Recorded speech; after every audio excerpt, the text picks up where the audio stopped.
Entonces, digamos, no, el camino real de solución es dejar de consumir petróleo y carbón. ¿Qué puede pasar con el capitalismo? Y voy a aterrizar entonces ahora a Colombia, porque me voy demasiado por las ramas mundiales. Colombia depende del petróleo y del carbón desde hace 40 años. Es su principal, desde que dejamos el café, es su principal producto de exportación. Con los precios altos, que fueron altos porque la demanda china los disparó. Vivimos una época de oro, nos creímos ricos. Nuestra clase media iba a comprar a Miami, a los moles, con una tasa de cambio de 1.600 pesos por dólar. Claro, se revalorizó el peso y teníamos poder de compra mundial.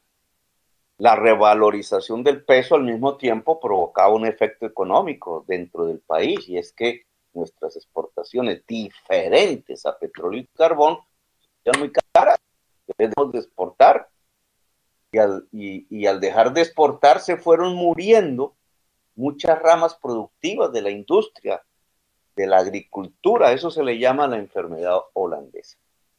Es decir, el país se va especializando, tal cual vemos en Venezuela, para aquellos que hablan de que nosotros somos los que vamos a volver a Colombia como Venezuela. No, esta élite política va transitando hacia Venezuela porque nos va especializando en carbón, en petróleo y adicionalmente en cocaína. Pues eso dio un ámbito de riqueza, una ilusión de riqueza que se desplomó precisamente cuando el mundo deja de demandar petróleo y sobre todo deja de demandar carbón. Es lo primero que sucede, deja de demandar carbón paulatinamente. ¿Por qué dejan de demandar? Porque si no nos morimos. Entonces hay presiones de las sociedades allá en Estados Unidos, en Inglaterra, en Holanda, en Suecia, en Francia, en China. Dejen de comprar carbón. Las sociedades van diciendo, dejen de usar el carbón. Y los estados poco a poco y sus economías van dejando de comprar carbón. Y lo que estamos viendo en Colombia entonces es que hay abandonos de las minas de carbón. Los va a haber. Puede que ahora lo sea para ver cómo le sacan un billete al Estado, para que rebajen impuestos, etcétera. No, pero en 5 años va a ser así. Se acaba. Y estoy hablando de 5 años, no estoy hablando de 100. El petróleo será más lento, porque la dependencia es mucho mayor. El compañero de energía decía, no estoy de acuerdo en que no se centralice la generación de energía. Ahora voy a ese punto. Porque la gran pregunta que aquí va a resultar en términos políticos es si el capitalismo, es decir, si la acumulación de capital puede superar su consumo de carbón, de petróleo, es decir, descarbonizarse y seguir siendo y seguir manteniendo una acumulación de capital en el mundo. Esa es una pregunta crucial. No existe respuesta en este momento. Porque es un problema de tiempos. Mientras el tiempo de la especie va andando, Stephen Hawking dijo 200 años. Las especies animales tienen 60 años y seguimos como vamos. Y entonces el capitalismo tiene un tiempo para variar completamente su matriz tecnológica y descarbonizarse. El problema está en que el capitalismo solo cambia una tecnología por otra si esta otra produce más explotación de la fuerza de trabajo. Es decir, si incrementa la productividad. Y si las tecnologías no carbono, llamamos ahora limpias, no producen una mayor explotación de la fuerza de trabajo, entonces el capital no las usa. Y en ese tira y afloje, claro, alguien podría decir, entonces el Estado tiene que aparecer y obligarlos y poner unos impuestos durísimos sobre la utilización de energías y materias primas fósiles para que se vuelva irrentable, y entonces así las tecnologías cero carbón, menos productivas, se puedan volver más ventajosas relativamente para el capital. Allí está una discusión política. Y el capital no tiene la capacidad. Para ello tendría que basarse en los estados, en una intervención fuerte y planificadora de los estados. Si esa capacidad no la desarrolla el capital, podríamos decir que solo habrían dos alternativas. O la humanidad supera el capitalismo o se extingue. Estamos hablando de décadas en el tiempo. Bueno, dejo esa discusión con puntos suspensivos porque no es que tengamos respuestas desde el punto de vista de la economía política al respecto.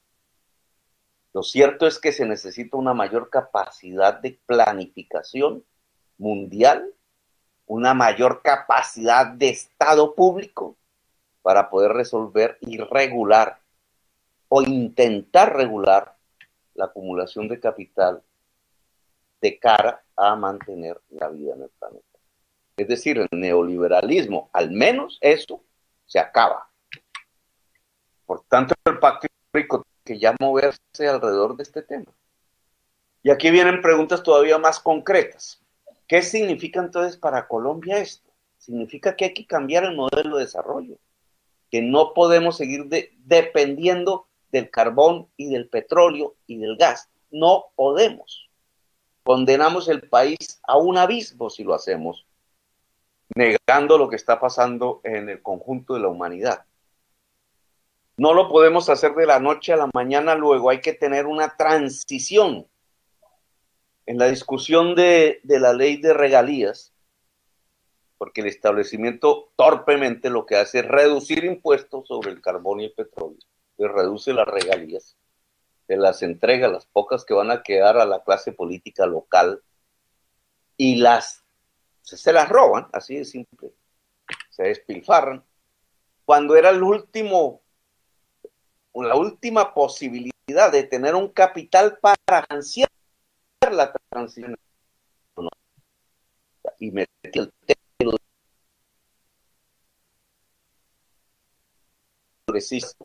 yo no solo cuando el gobierno saca un billetico así, que no lo física, pero sí secretamente, pues se van detrás como un rebaño. Entonces no fue posible, digamos, vía ley, Colombia ya perdió su oportunidad de usar los fondos que podrían quedar de regalías, que cada vez eran menos, para financiar su transición energética. Esta tenía que ser una gran lucha obrera, encabezada por los trabajadores energéticos, porque es ahí en donde es posible financiar la reconversión laboral. Y me voy a ir un poco hacia La Guajira y el Cesar en concreto. La Guajira y el Cesar son las regiones de Colombia que más sol reciben al año. Es decir, las que más eficientemente podrían generar energía solar. Guajira y Cesar. Hay otras regiones que también podrían, pero con menor eficacia.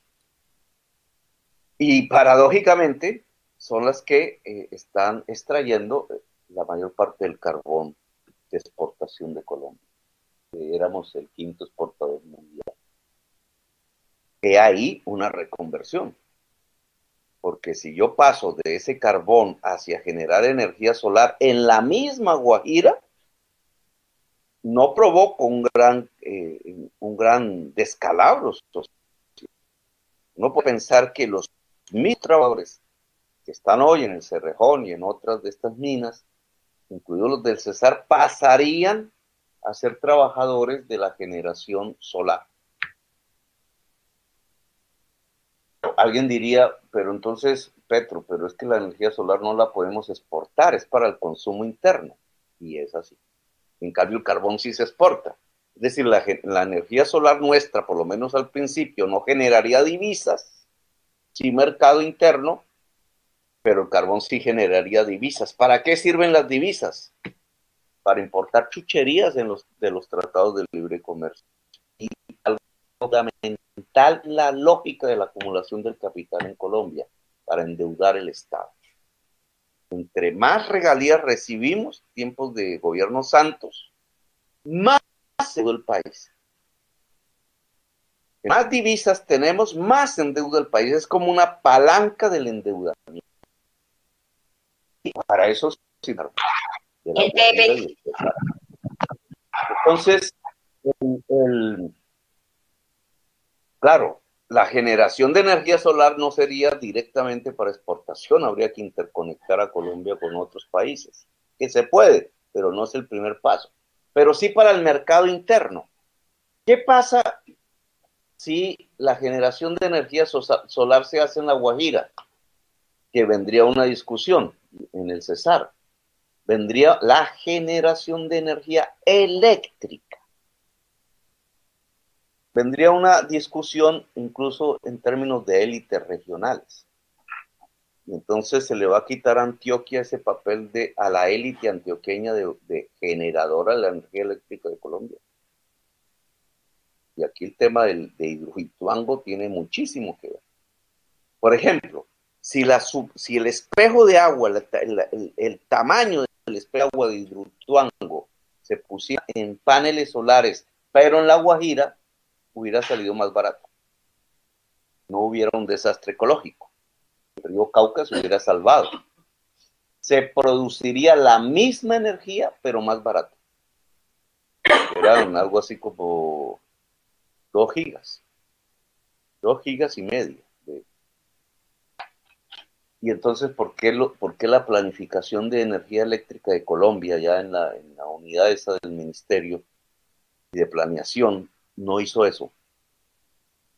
Porque era la élite de Antioquia. Era el grupo empresarial antioqueño. En cambio, si se hubiera hecho en La Guajira, ¿quiénes eran? Uno podría decir, bueno, ¿quiénes? Hoy yo podría decirlo con claridad, las comunidades guayú, y podría decirlo con claridad, las cooperativas de trabajadores del carbón en reconversión laboral para generar en granjas solares energía. Aquí habría que examinar un propietario de la generación de energía, no trabajadores de la generación de energía, sino copropietarios de la generación de energía. Claro, entre el grupo empresarial antioqueño, le hace Hidroituango, versus comunidades guayú y cooperativas de trabajadores en La Guajira y el Cesar, pues la apuesta ¿cuál fue? El grupo empresarial antioqueño. Y este tema lo quiero poner porque entonces es político. El tema de las energías limpias es político. Y voy un poco más allá.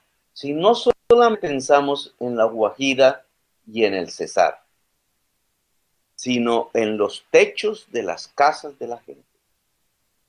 Y aquí el tema de la centralización o descentralización de la generación. ¿Qué se produciría? Que muchos de los hogares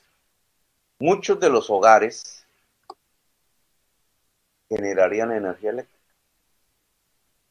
En esto va un argumento en contra y dicen, y un hogar que tiene todavía su techo de piso en los campos de Colombia, en la tierra, si va a tener un techo de paneles solares. Son preguntas, obviamente. ¿Y qué va a pasar? No se los roban. Pero el tema desde el punto de vista económico y social y político es si el hogar genera energía eléctrica y hablamos de 1 millón, 2 millones, 3 millones de hogares, ¿qué pasa con el mercado de la energía eléctrica en Colombia? Respuesta, habría muchísima más oferta de energía y por tanto el precio de la energía bajaría. En la costa sería casi inmediato, porque la costa tiene los más altos precios. La mercancía energía y con energía solar se desplomaría. Y claro, si se desploma el precio de la energía, las utilidades esperadas de una serie de multinacionales y grandes corporaciones privadas colombianas se desploman, porque ellas viven de un alto precio de la energía, es un oligopolio.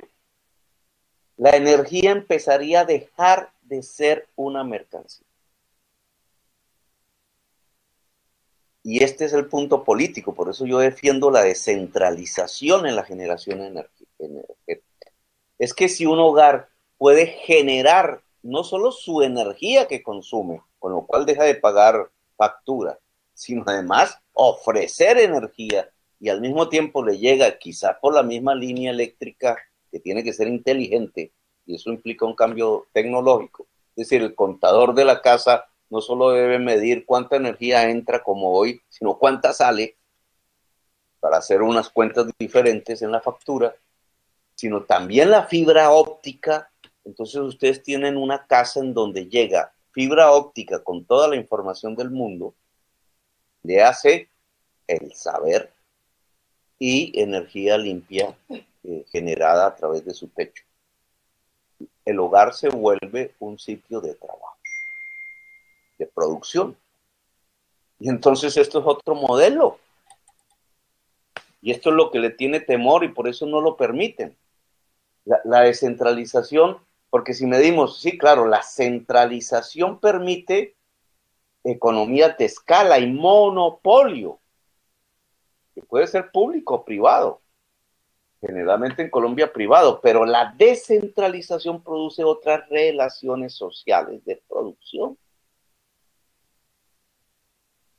que no es porque simplemente cambió la tecnología, no, es porque la tecnología entraría dentro de un proyecto político diferente. Y son los temas que, digamos, quisiera que ustedes debatieran entre sí. Entonces, ¿qué significa esto? Que hay que hacer un plan de transición energética. Esto hay que ponerle billete. ¿Cuánto vale poner paneles solares en 2 millones de hogares de Colombia? Plazo 4, 8 años. ¿Cuánto vale cambiar las redes de gas por estufas de energía eléctrica pero generadas en el hogar? ¿Cuánto vale salir de las grandes minas del Cerrejón, etcétera, y reconvertir laboralmente el mundo del trabajo en copropietarios cooperativos de la generación de energía solar en La Guajira y en el Cesar, por lo menos, aquí donde está, digamos, el gran problema? ¿Cuál es el nuevo papel de Ecopetrol? Contrario a la tesis de Leonidas Gómez, acusándonos de que queríamos acabar Ecopetrol, no, ¿cuál es su nuevo papel? En transición, porque, y estos son puntos que tienen que ir en un programa, ¿sería conveniente hoy refinar lo que importamos? Y eso tiene un costo de inversión, porque entonces reducimos el déficit de la balanza energética, que es presumible que va a venir. En esa transición sería conveniente, son preguntas que dejo en la discusión, ¿sería conveniente que Ecopetrol generase energía? En cierta forma, la propuesta del gobierno actual de meter a ISA, que tiene un cariz, y es que pueden vender todo al mismo tiempo, conociendo a Carrasquilla, creo que eso es lo que piensa. Pero desde otra perspectiva, es que Ecopetrol logra coger más valor ante campos de petróleo que se desvalorizan, logra coger unos activos que se valorizarían, que son las transmisiones de energía eléctrica, pero la generación de esa energía debería ser limpia y Ecopetrol lo podría hacer. Ecopetrol podría, estudiando, desarrollando, podría ser un gran generador de energía eléctrica solar en América Latina. Claro, eso es una reconversión. Balbuciantemente está intentando. Pero eso debería ser parte de un programa, porque entonces si Ecopetrol se reconvierte su fuerza laboral en una empresa que sigue siendo pública, puede reconvertirse. Ahora, si no hacemos ese plan de transición, lo que vamos a tener es 10,000 trabajadores despedidos en La Guajira y no sé cuántos en el Cesar, y la venta a precio de huevo de Ecopetrol y la salida de otros miles de trabajadores de los frentes petroleros a la calle, como sucedía en mi pueblo de Zipaquirá. Les daban una plata para comprarse un taxi, y en Zipaquirá ya no cabían los taxis. El dueño de un taxi tenía que coger el otro taxi para que hubiera por lo menos un billete que se moviera entre los taxis. Y eso no es una reconversión laboral. Entonces, digamos, la transición podría permitir una especie de paz social en medio de un cambio de matriz energética, de combustibles fósiles hacia energías limpias. Pero esa paz social la pongo un poco entre comillas, porque el paso de energías fósiles centralizadas como base de la acumulación de capital en Colombia hacia energías limpias descentralizadas y democratizadas es el cambio de un modelo de desarrollo.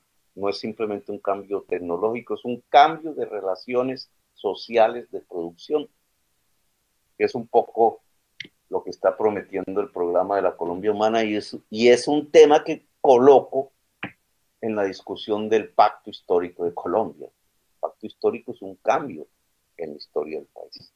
Bueno, dejo ahí porque creo que me he extendido demasiado. Y la idea era un poco escuchar, pero no quería perder esta oportunidad de diálogo con los trabajadores y las trabajadoras del sector minero energético de Colombia en un tema tan complejo, tan global, tan vital, tan literalmente vital como este que tiene la humanidad a puertas de la extinción, que genera las más grandes tensiones políticas a escala mundial.